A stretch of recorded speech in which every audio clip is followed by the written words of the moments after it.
Welcome to my channel. Today we will discuss Mom Doesn't Know Her Son is Actually the Killer. A few years ago, a series of inexplicable robberies occurred in the small town of Pine Ridge. The police were baffled because they had no suspects and the robber was always one step ahead of them.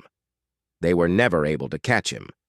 It seemed like the man was playing cat and mouse with them, except that the mouse was smarter than the cat.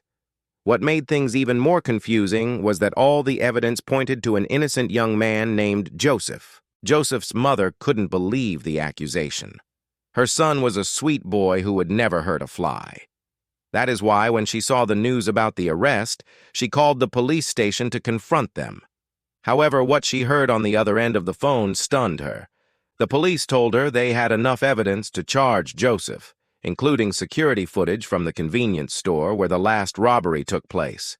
He was their prime suspect. But Mrs. Parker wasn't convinced. Her son was miles away at college during the robbery. How could he have done it? When she got home that evening, she confronted her son. But instead of finding answers, she only managed to get more confused. Joseph didn't know what she was talking about. He had been at college during the robbery and could prove it. He had receipts from the cafeteria and his student ID card with attendance records. It seemed like Joseph was telling the truth. His mother was so relieved. But this relief didn't last long because the police soon showed up at their house. They had a warrant to search the house, and they wanted Joseph to come with them back to the station for further questioning. Mrs. Parker stepped in front of the cops to protect her son. She told them he was innocent and begged them to let him go. But the police weren't having it. They arrested Joseph in front of his mother, ignoring her protests. As they led him away, she could see the confusion and fear on his face. It was obvious that he was innocent. Why were they doing this to him? As the days went by, Joseph's mother didn't hear from the police or her son. This worried her, so she called the station to ask how the investigation was going. To her surprise, the officer on the phone told her that Joseph had confessed to all the robberies. Apparently, he had given them a detailed account of every crime, explaining how and why he did it. Mrs. Parker was shocked. Her son would never confess to something he didn't do, and she knew he didn't commit those robberies. Something was wrong. This whole time she had believed her son's innocence, but now his own words were telling her otherwise. Was there a chance that her loving son was actually a cold-blooded killer? Or was the police trying to frame him? Parker tried to call her son, but his number had been disconnected. She didn't know where else to look for answers, so she went straight to the principal at his college. She explained the situation and asked if Joseph had been absent during the robberies. The principal was very helpful. He checked Joseph's attendance record and told her that he had been present for all classes during the time of the robberies. Relieved, Mrs. Parker thanked him and hung up. This news only made her more suspicious of the police. Were they trying to frame her son for a crime he didn't commit? But why? She couldn't think of any reason. Her son was a good kid who had never been in trouble before. He wouldn't hurt a fly, let alone rob a convenience store. So Mrs. Parker decided to take matters into her own hands.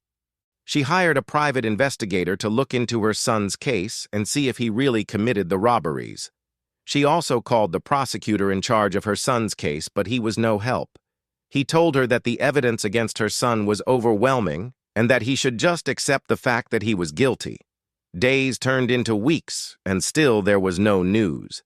Mrs. Parker was getting desperate.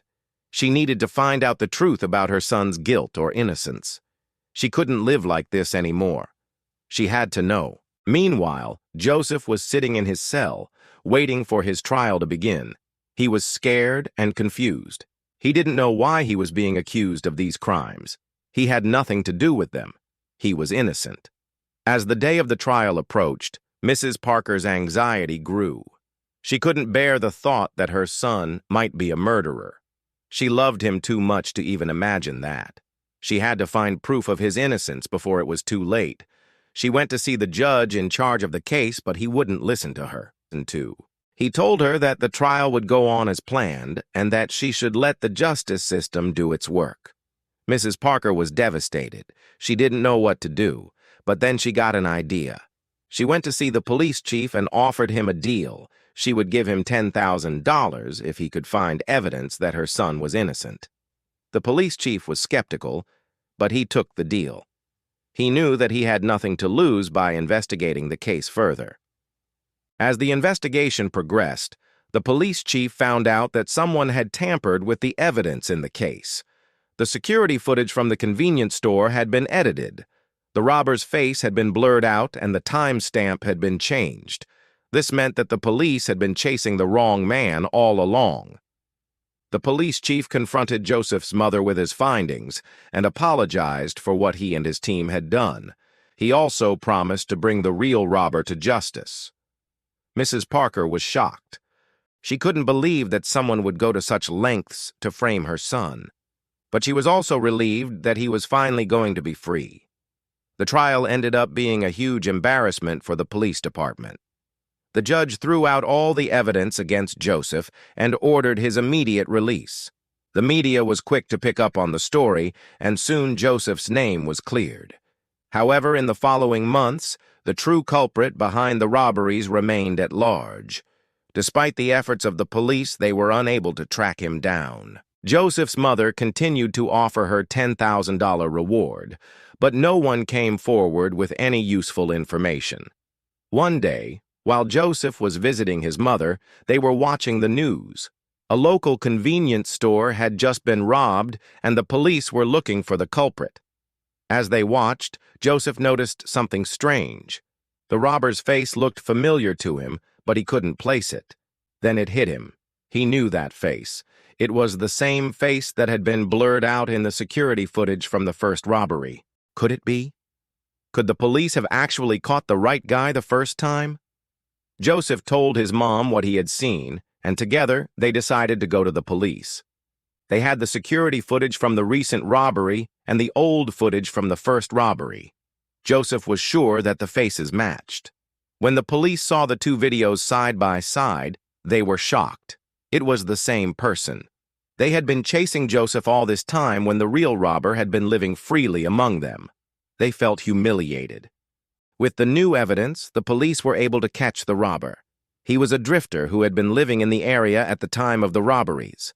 He had chosen Pine Ridge because he knew it was a small town with bad security. He had struck at random, targeting the most convenient stores he could find. Once he was in custody, the police searched his belongings and found a bloody knife. This was the missing piece of evidence that they had been looking for. It was the weapon used in the first robbery. As soon as they connected the dots, the police issued an arrest warrant for the robber. He was charged with multiple counts of armed robbery and assault. The district attorney was determined to get a conviction this time around. Unlike the last trial, there was no doubt that they had the right man. In the end, the robber was sentenced to 20 years in prison. He would never walk free again. Mrs. Parker and Joseph were relieved. Finally, justice had been served. After all this time, they could finally move on with their lives. Joseph's mother never forgot the ordeal that her son had been through. She knew that he had been innocent all along, but she was grateful that he had been proven right. In the end, justice had been served and her son was free.